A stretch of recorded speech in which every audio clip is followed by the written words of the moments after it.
High friends, welcome back to my YouTube channel মহুয়ার রান্নাঘরে তোমাদের সবাইকে স্বাগত জানাচ্ছি। তোমরা নিশ্চয়ই পিকটা দেখে বুঝতেই পেরেছো যে আমি কি রেসিপি করতে চলেছি। আজকেও আমি শাকের একটা রেসিপি তোমাদের সাথে শেয়ার করতে চলেছি।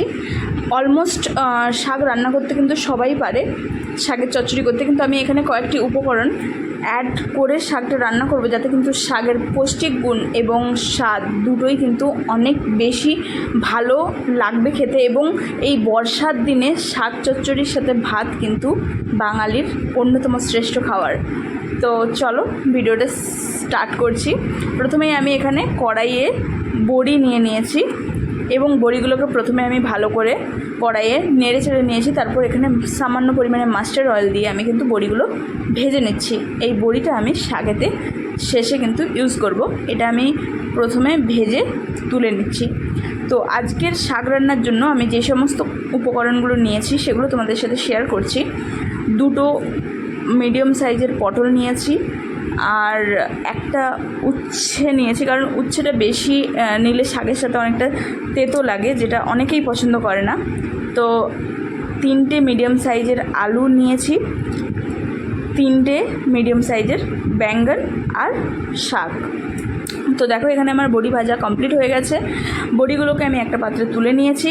এখানে আমি কড়াইয়ের মধ্যে মাস্টার্ড অয়েল অ্যাড করলাম এবং অয়েলটাকে আমি সেম কড়াতেই অয়েলটা অ্যাড করলাম এবং এখানে তেলটা গরম করার জন্য আমি রেখে দিয়েছি। তেলটা গরম হয়ে গেলে এর মধ্যে আমি অ্যাড করে দিচ্ছি উচ্ছে, যা আমি কেটে ধুয়ে রেখেছিলাম, তাই তেলের মধ্যে আমি অ্যাড করছি।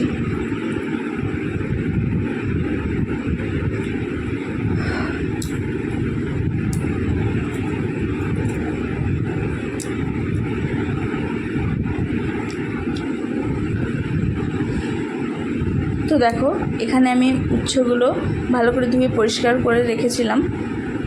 এই পর্যায়ে এখানে উচ্ছেগুলো দিয়ে দিচ্ছি। উচ্ছেগুলো কিন্তু আমি ভালো করে ভেজে নেব, তা না হলে তেতো লাগতে পারে। তো উচ্ছেগুলোকে আমি ভালো করে নাড়িয়ে চাড়িয়ে কিন্তু ভেজে নেব। আর আমার মতো তোমাদের কার কার শাকের চচ্চড়ি দিয়ে ভাত খেতে ভালো লাগে আমাকে কিন্তু অবশ্যই কমেন্ট করে জানাবে। তো দেখো উচ্ছেগুলো আমি এখানে ভালো করে অলরেডি কিন্তু উচ্ছেগুলো আমি লাল লাল করে ভেজে নিয়েছি। এবারে আমি উচ্ছেগুলোকে তুলে একটা পাত্রের মধ্যে রেখে দিচ্ছি। কড়াইতে যে তেল রয়েছে এই তেলের মধ্যেই আমি পটলগুলোকেও অ্যাড করে দিলাম। এবারে আমি পটলগুলোকেও সামান্য পরিমাণে নেড়ে চেড়ে ভালো করে ভেজে নেব।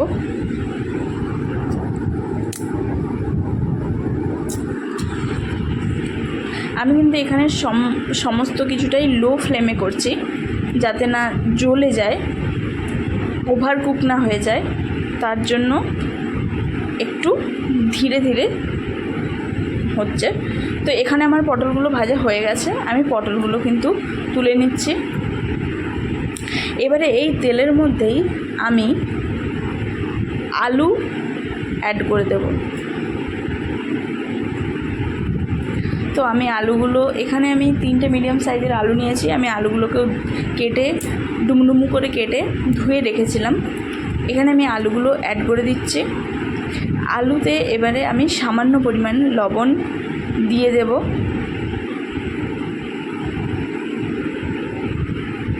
এবারে আমি আলুটাকে 1 মিনিটের জন্য নেড়ে চেড়ে নিচ্ছি। এবারে আমি যে ব্যাঙ্গনটা কেটে রেখেছিলাম সেটাও ভালো করে ধুয়ে এই আলুর সাথেই অ্যাড করে দেব এই পর্যায়ে।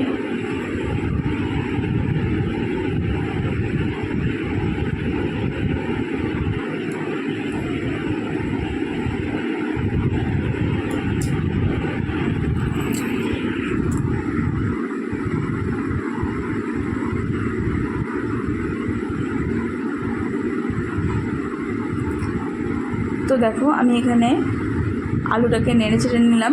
এখানে এবারে এই পর্যায়ে আমি ব্যাঙ্গনটাকে অ্যাড করে দিচ্ছি। তো এবারে এই দুটো উপকরণ আমি এখানে 2 মিনিট ধরে ভেজে নেব, নেড়ে চেড়ে সামান্য পরিমাণে ফ্রাই করে নেব।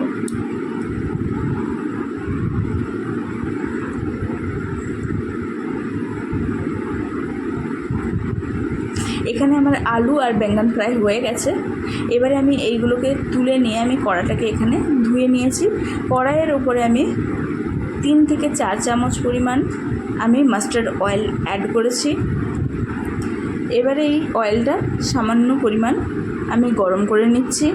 অয়েল গরম হয়ে গেলে অয়েলের মধ্যে আমি এখানে জিরে দিয়ে দিচ্ছি।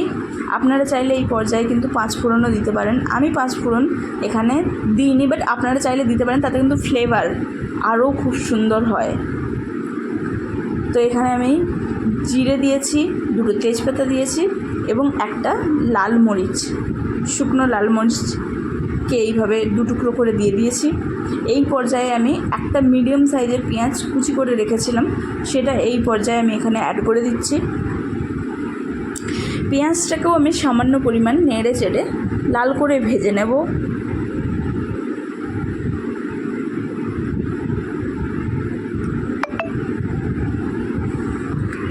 দেখো পেঁয়াজ ভাজা কিন্তু এখানে আমার মোটামুটি হয়ে গেছে। এই পর্যায়ে আমি এখানে আদা, লেসন এবং 2 থেকে 3টে আমি কাঁচা মরিচ পেস্ট করে রেখেছিলাম, সেই পেস্টটা এখানে দিয়ে দিলাম। এবারে আমি সামান্য কষিয়ে নিলাম। এবারে এই পর্যায়ে এখানে আমি কয়েকটা শুকনা মশলা দিয়ে দিচ্ছি। 1 চামচ মতো দিয়েছি লাল মরিচের পাউডার, 1/2 চা চামচ ধনিয়া পাউডার, 1 চামচ হলুদ গুঁড়ো এবং 1/2 চা চামচ পরিমাণ দিচ্ছি জিরের গুঁড়ো। এবারে এখানে সামান্য পরিমাণ জল অ্যাড করে দেব, যাতে মশলাটা জ্বলে না যায়। আমি আগে এখানে মশলাটা কষিয়ে নেব ভালোভাবে, তারপরে যে সমস্ত উপকরণগুলো ভেজে রেখেছিলাম সেইগুলো তারপর একে একে অ্যাড করে দেব। দেখো এখানে আমি সামান্য পরিমাণে জল অ্যাড করে দিয়েছি। মশলাগুলোকে আমি ভালো করে নেড়ে চেড়ে কষিয়ে নেব। মশলা থেকে যখন তেল ছাড়তে শুরু করবে তখন আমি ভেজে রাখা উপকরণগুলো এর মধ্যে এক এক করে অ্যাড করে দেব।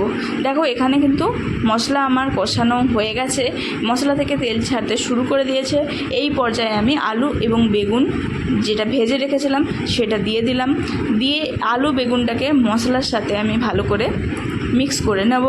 এখানে ভালো করে নাড়িয়ে চাড়িয়ে নিচ্ছি। এই পর্যায়ে এখানে আমি পটল এবং ভেজে রাখা উচ্ছগুলো অ্যাড করে দেব। এখানে আমার সমস্ত ভেজে রাখা উপকরণগুলো অ্যাড করা হয়ে গেছে। এই পর্যায়ে আমি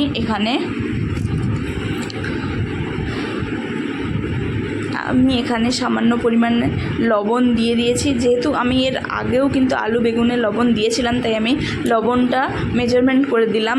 এবং এই পর্যায়ে আমি এখানে শাক অ্যাড করে দিচ্ছি। শাকগুলো আমি এখানে সমস্ত শাকটাই আমি এখানে অ্যাড করে দেব।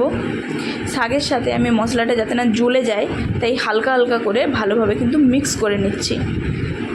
এবারে আমি 5 মিনিটের জন্য এটাকে ঢাকনা দিয়ে রেখে দেবো। শাক থেকে কিন্তু শাক থেকে জল যাতে বের হয়ে যায়।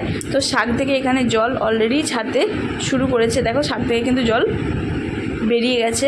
আবার আমি একটু নাড়িয়ে চাড়িয়ে কষে নেব।